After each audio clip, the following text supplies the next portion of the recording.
आधी रात का समय था। जंगल से आती जंगली सियारों के रोने की आवाज अचानक बहुत डरावनी महसूस होने लगी थी। शायद उनके स्वर में कोई अनजान स्वर आकर मिल गया था। एक ऐसा डरावना स्वर जिसे सुनकर किसी की भी रूह कांप उठे। वो डरावनी आवाज सुनकर अपने कमरे में गहरी नींद में सो रही रोशनी अचानक चौंक कर उठ जाती है। आंख खुलते ही उसे अपने कमरे में अंधकार और दम घोटू धुआं फैला नजर आता है। रोशनी समझ नहीं पा रही थी कि ये धुआं अचानक कहां से आ गया है। तभी वहां पर कमरे में लगी लालटेन जल उठती है और धुंधली सी रोशनी के पार उसे एक आकृति नजर आती है जिसका आकार छत के लगभग बराबर था। भयानक चेहरा, सर पर सींग और शरीर से टपकता काला चिपचिपा घिनौना पदार्थ जिसके कारण एक पल भी उसकी ओर देख पाना संभव नहीं लग रहा था। उस आकृति को अपने कमरे में खड़ा देखकर एक पल को रोशनी की भय से धड़कनें रुकने लगी थी। तभी उस डरावनी जीभ की आवाज कमरे में गूंज उठती है। बहुत खूबसूरत हो तुम, आ जाओ, मेरे पास आ जाओ। नहीं, मुझे छूना मत। छी, कौन हो तुम? बापू, बापू, बचाओ मुझे, बचाओ बापू। वो भयानक जीव रोशनी की तरफ बढ़ता है, लेकिन तभी रोशनी के चारों तरफ आग का गोला घेरा बन जाता है और जिन्न उसके अंदर प्रवेश नहीं कर पाता है। कब तक तू ऐसे मुझसे बचती रहेगी? बहुत जल्दी तुझे अपने साथ ले जाऊंगा मैं। कोई नहीं बचा पाएगा तुझे मुझसे, कोई नहीं। उस भयानक दिखने वाले जिन्न का रूप और ज्यादा भयंकर हो गया था। मोम की तरह पिघलते हुए उसने खुद को आग के घेरे के चारों तरफ फैला लिया। बीच में रोशनी घबराई हुई अकेली अपने बिस्तर पर बैठी थी। डर के मारे उसकी आंखों से आंसू बह रहे थे। धीरे धीरे उसके चारों तरफ जल रही वो आग जो उसकी रक्षा कर रही थी धीरे धीरे कर बुझने लगी और वो जिन्न रोशनी के बहुत पास आने लगा। लेकिन जैसे ही उसने रोशनी को छूने की कोशिश की, वहां आग का एक भयंकर धमाका होता है और रोशनी की नींद टूट जाती है। ये सपना था, लेकिन ऐसा लग रहा है जैसे वो जो भी कुछ था बिल्कुल सच था। डर के मारे उसका पूरा शरीर पसीने से भीग गया था और सांसें तेज हो गई थी।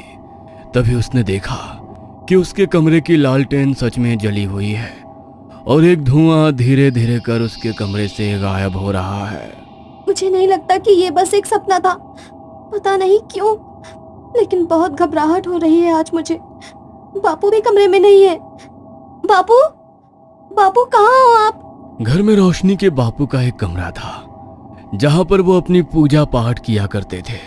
बापू जरूर अपने कमरे में पूजा पाठ कर रहे होंगे, मैं वहीं जाकर देखती हूँ। रोशनी उठकर उनके कमरे की तरफ जाती है, लेकिन दरवाजा हल्का बंद था तो उसे कमरे के बाहर से बापू दिखाई नहीं देते। तो वो सीधी कमरे के अंदर चली जाती है। बापू तो यहाँ पर भी नहीं है। इतनी रात को अचानक मुझे बताए बिना कहाँ चले गए? खाली कमरे में अपने पिता को ना पाकर रोशनी अब और भी ज्यादा परेशान नजर आ रही थी। तभी रोशनी के पिता का शिष्य, जो हमेशा उसके पिता के साथ उनके घर में ही रहता था, कमरे के अंदर आ गया। अरे तुम यहाँ क्या कर रही हो? गुरुजी ने मना किया था ना तुम्हें इस कमरे में आने को। मैं थोड़ी देर के लिए पानी पीने क्या गया, तुम अंदर आ गई।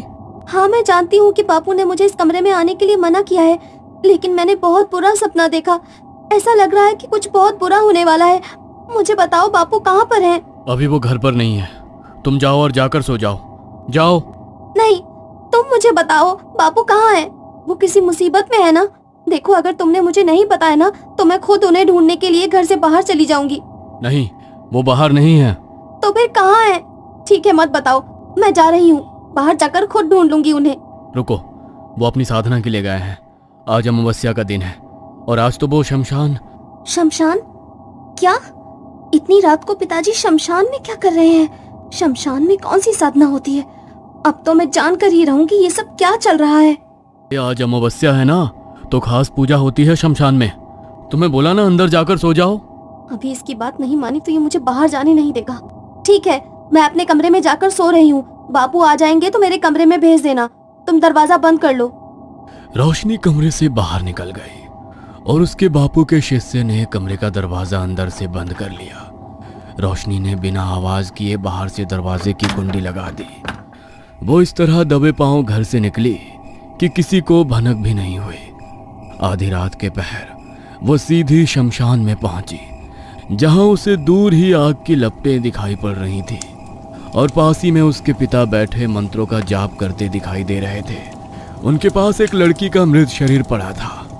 हर तरफ खून ही खून फैला दिखाई दे रहा था और उसके पिता एक मानव खोपड़ी को रक्त से नहलाते हुए शैतानी हंसी हंस रहे थे। जमीन पर तंत्र मंत्र का सामान रखा देख और पिता को इस तरह हंसते देखकर रोशनी को समझते देर न लगी कि वो कोई तांत्रिक क्रिया कर रहे हैं।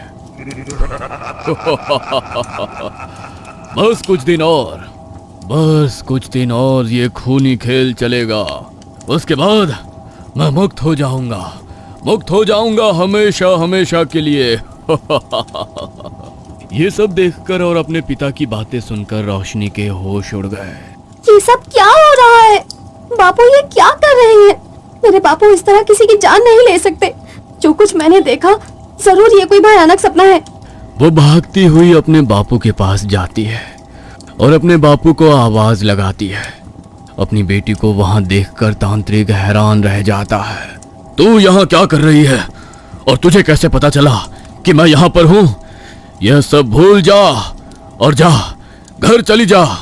तुझे यहाँ नहीं आना चाहिए था।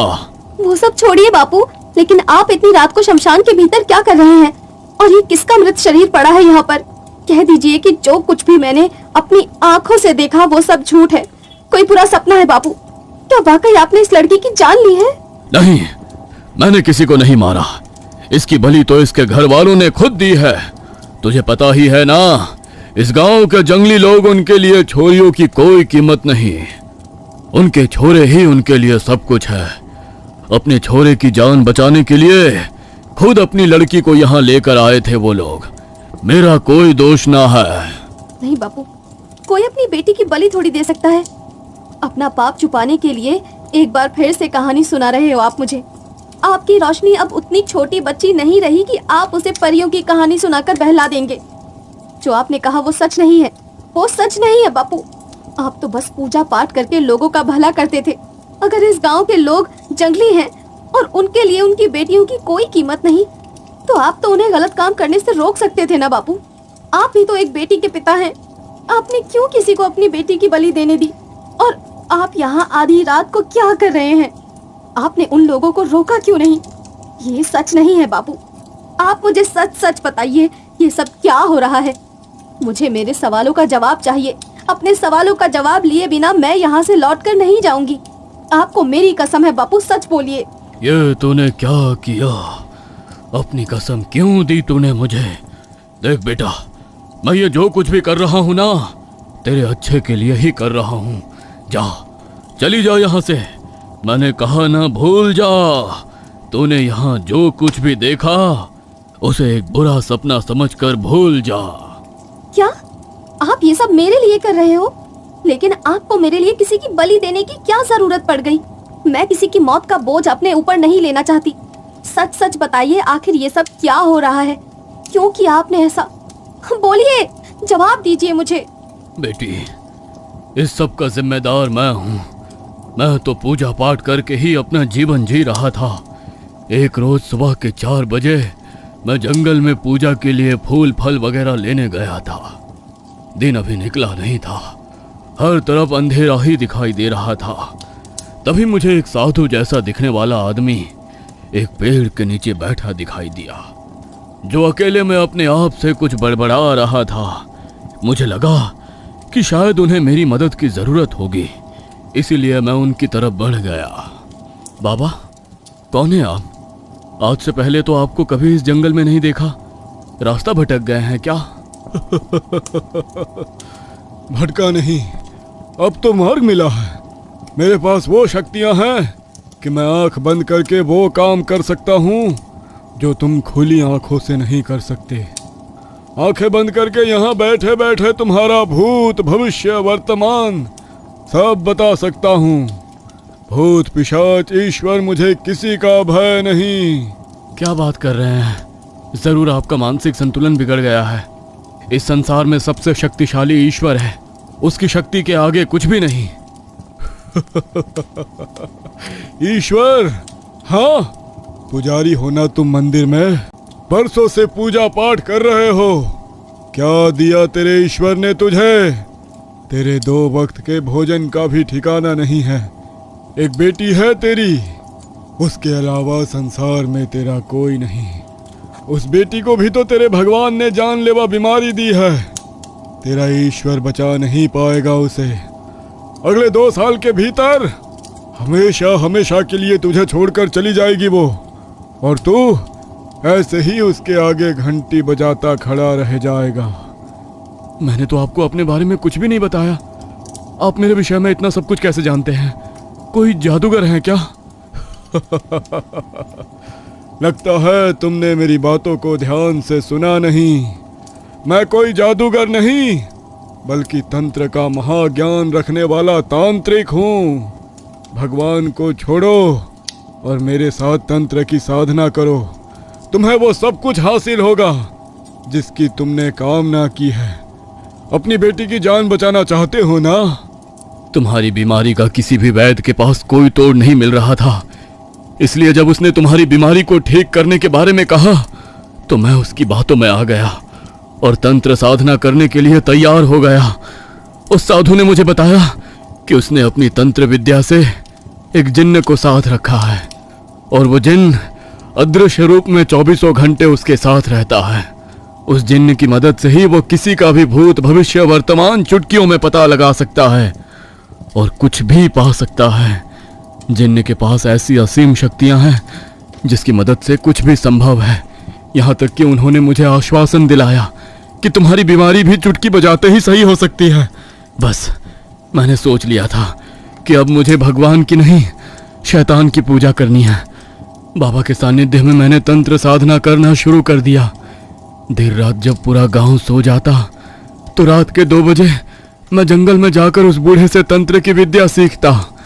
उसने मुझे तंत्र की गहरी से गहरी विद्या समझाई और डरावनी काली शक्तियों को अपने वश में करने के तरीके भी बताए।